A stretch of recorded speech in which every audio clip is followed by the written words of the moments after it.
Welcome to the Overcoming Sexual Abuse podcast, where you get the tools and inspiration to help you overcome childhood sexual abuse. I'm your host, Christina Anna-Voltson, certified coach, author, and incest survivor, and I'm here to help you heal and live your very best life. When you've experienced childhood sexual abuse, you've suffered profound losses.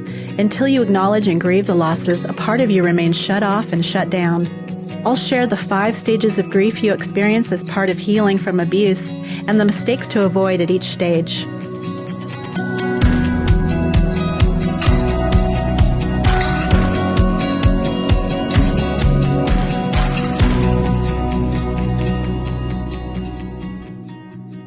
I'm experiencing grief right now related to the passing of a friend.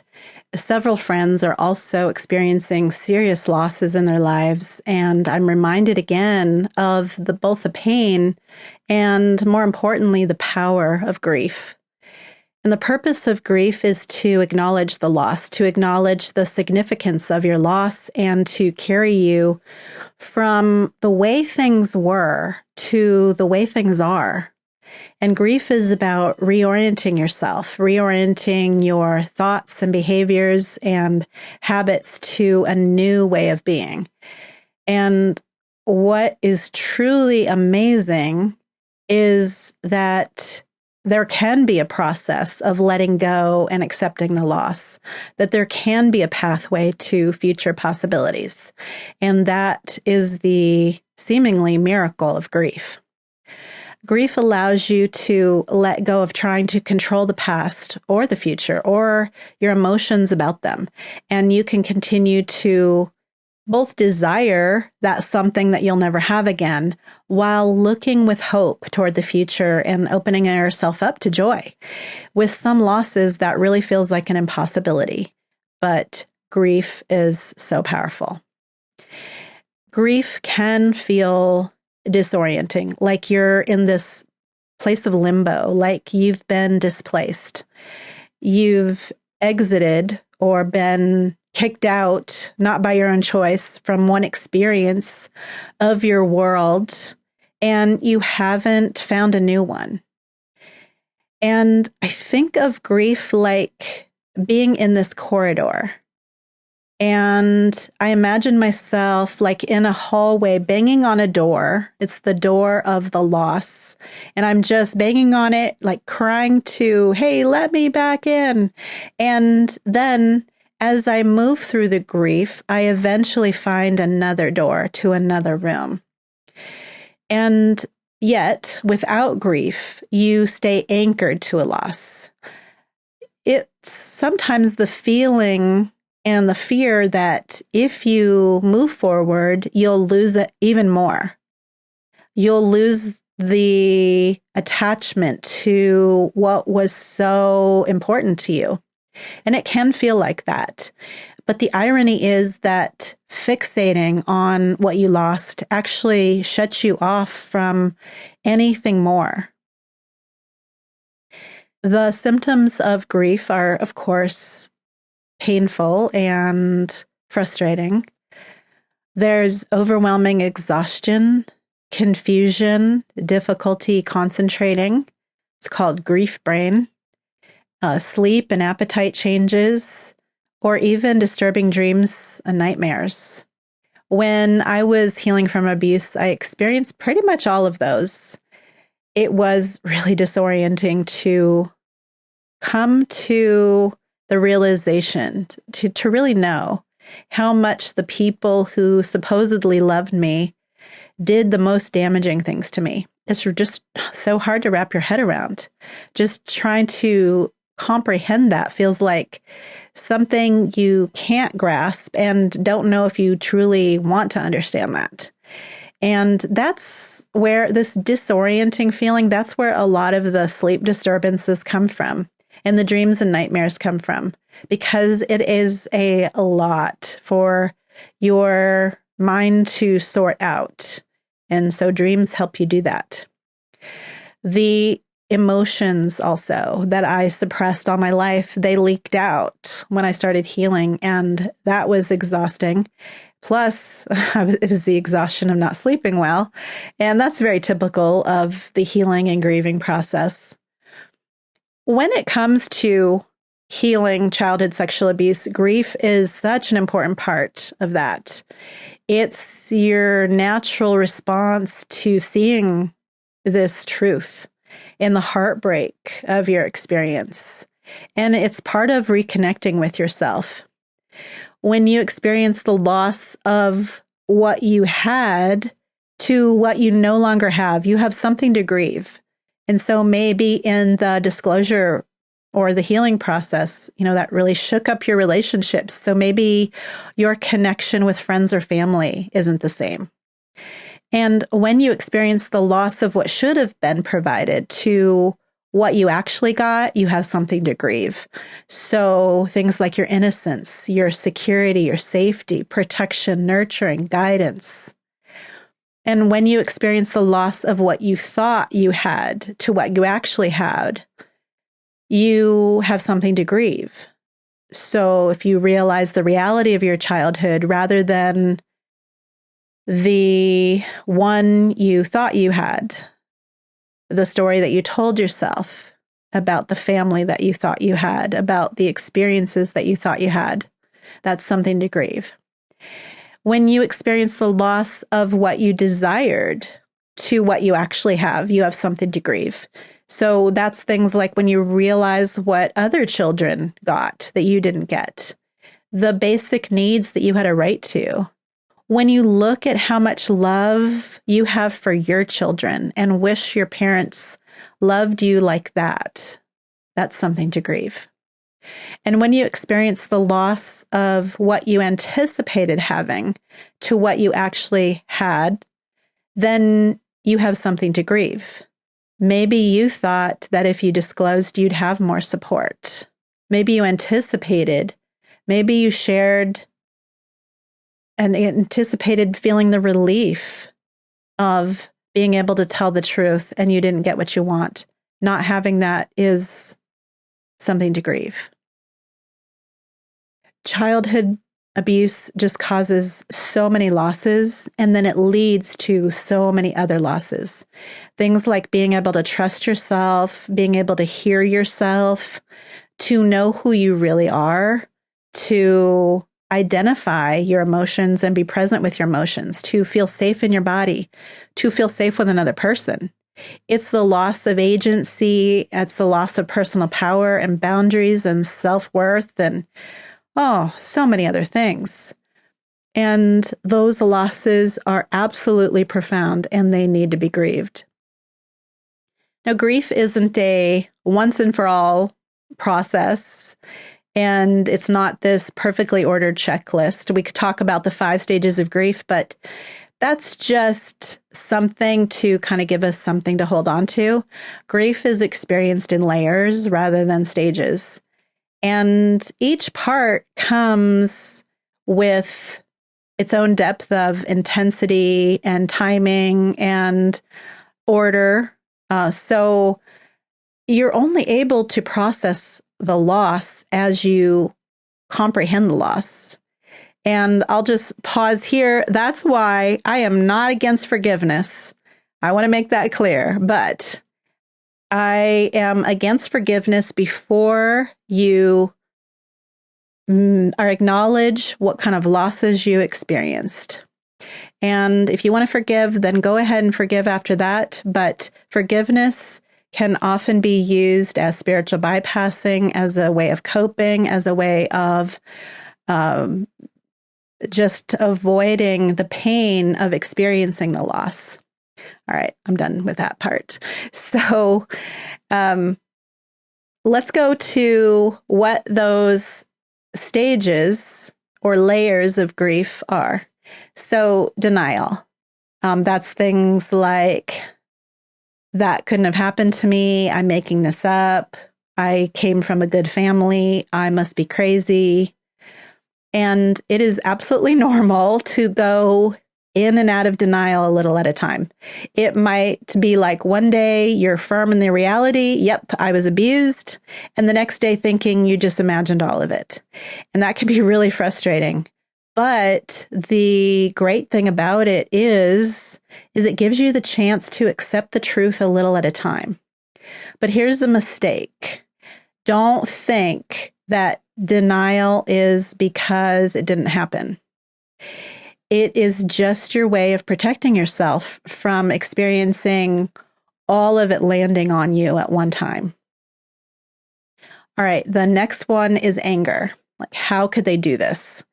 And there's a lot more to the anger, but there's a lot of things that, oh boy, I went through quite the anger. And the anger in healing is so good. It's this process of getting back on your own side. It's this expression of love for yourself. Abuse causes self-abandonment. So this is you saying that you do matter and they had no right to mistreat you. And it's the beginning of you advocating for yourself and protecting yourself. That is so good. And you might find yourself objecting to present mistreatment along with past mistreatment. And you might not have the same level of tolerance for people that you used to have. Oh boy, did I go through this. I was triggered by very insignificant things that were just annoyances, but I was enraged.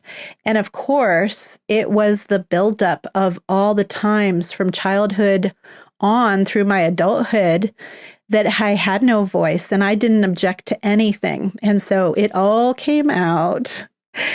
And it wasn't just the insignificant things that I objected to. I wasn't just angry about the things that were minor. I was also appropriately angry. The anger signaled me to start using boundaries in relationships when I needed them. And that was really helpful because with my new boundaries, I had more capacity to invest in my healing and in healthy relationships. In this anger stage, there are two mistakes that I see. And one is to actually confuse the people in your present life with childhood abusers, to overreact and mistreat someone because it feels like someone from the past. The other is expressing anger toward abusers, which itself is very healthy. I did a lot of talking it out, of journal writing, letter writing to express my anger, to name a few. And I wrote some very angry letters. I wrote a scathing one to my dad. And most of them I didn't send. They were for me to process my emotions. They were for my benefit. But I did share some when I wanted to. And that isn't to say that there's not a time and a place for confronting your abusers. I did actually confront both my mom and my dad. And I've written about that, so I won't talk about that here. But getting back to anger toward abusers, the mistake I see is in putting all the focus on how terrible the abuser is while abandoning yourself. So going on this crusade to make sure everyone knows your abuser's name and what they did, or making sure they're punished. And those in themselves aren't bad or unhealthy, but they can be distractions or replacements for actual healing. And anger feels really empowering. And after feeling so powerless for so long, that can feel really good. And it might be tempting to continue to stay in that powerful feeling. And the issue there is there's also under that anger are vulnerable feelings under that, and they need to be felt too. So let that mama bear energy come out, own your fierceness, but also remember that part of the mama bear also comforts and cares for her cub who is hurt. So don't forget there's a hurt cub inside of you that needs attention too. All right, the bargaining. It's things like, maybe I could have done this differently. Maybe I could have done something to protect myself. I was too friendly or too trusting. Or it's blaming yourself in some way. And bargaining is really about trying to gain some sense of control, of making this unhappen or figuring out what did go wrong so you can control it from happening in the future. And it could be about the abuse itself, but it also might be about the losses that happen afterward. Like if you were ostracized from your family, it might be, maybe if I explain things better, maybe if I forgive. The mistake in bargaining is in not recognizing it for what it is, in thinking that there was something you could have done to prevent your abuse, or in keeping your family from rejecting you. Because a big part of healing from abuse is recognizing there was nothing you did to bring it on yourself. You were left vulnerable by the people whose responsibility was to protect you, and there was a predator who exploited the vulnerability. You didn't do anything to make that happen, and you can't do anything to make that unhappen. And that is a terrifying truth and a very painful truth. You were victimized and completely powerless to stop it. And this leads to the next one, which is depression. I'm too sad to do anything. I'm exhausted and just want to pull the covers over my head. And depression actually comes from that admission, that acceptance that, yeah, I was powerless to stop the loss. And it often comes with a lot of exhaustion. It's hard to do much of anything else or be interested in much of anything else. The exhaustion has a really good purpose, though, because while you're grieving, it's time to go inward. It's time to connect with yourself. It's not the time to be out conquering new territory, taking on the world. And though it might look like it's the opposite, depression is actually preparing you for new territory. It's just not the time right now for action. So let depression do its work. Let the grieving process do its work. And then you can go on to do big actions. But depression, it's a time for slowing down and really being present with yourself. However, there's two mistakes in this, and one is not working with it. So don't shut down your whole life, but don't exert too much of yourself physically or emotionally either. It's a real time to be just gentle with yourself. And the other mistake is in being in this alone. You might feel like shutting out the world, but don't shut out people who care about you. This is the one thing, if you're going to stretch yourself in anything when you're feeling depression, let this be the thing that you stretch yourself in. The thing that you make an effort for is reaching out to people who care about you, reaching out and providing this support for yourself. All right, the next one is finally acceptance. Grief has done its work, and you can finally say, the abuse will always be a part of my story, but I can create the rest of my story. Now, the grieving process can feel frustrating because you don't know where you're at in the grieving process, and you don't have any control over where you are other than to do the work of grief. And some of the ways to do the work of grief, some tangible ways to express it, is to collect childhood photos at various ages. So if you have photos of yourself that happened before the abuse and ones that happened after the abuse, you can put them side by side and you can see in your face the change. Or you can, not everybody has photos of themselves before the abuse. If your abuse took place so young, then obviously you can't do that, but you can look at your photos and you can say, what do I see in that little child's face? What did she most want? What did she most need? What did she lose? What kind of pain was she in? What was she afraid of? And you can use that to get in touch with the losses and express your grief. You could also keep a stuffed animal, a doll, or other toy to represent the childhood that you lost, just as kind of a reminder. You could create a piece of art to express your feelings. It could be poetry or drawing or quilting or maybe photography or writing. You could journal, write letters. You could talk it out. crying, shouting, all of those are, and more. That's certainly not an exhaustive list. Those are some ways to express your grief.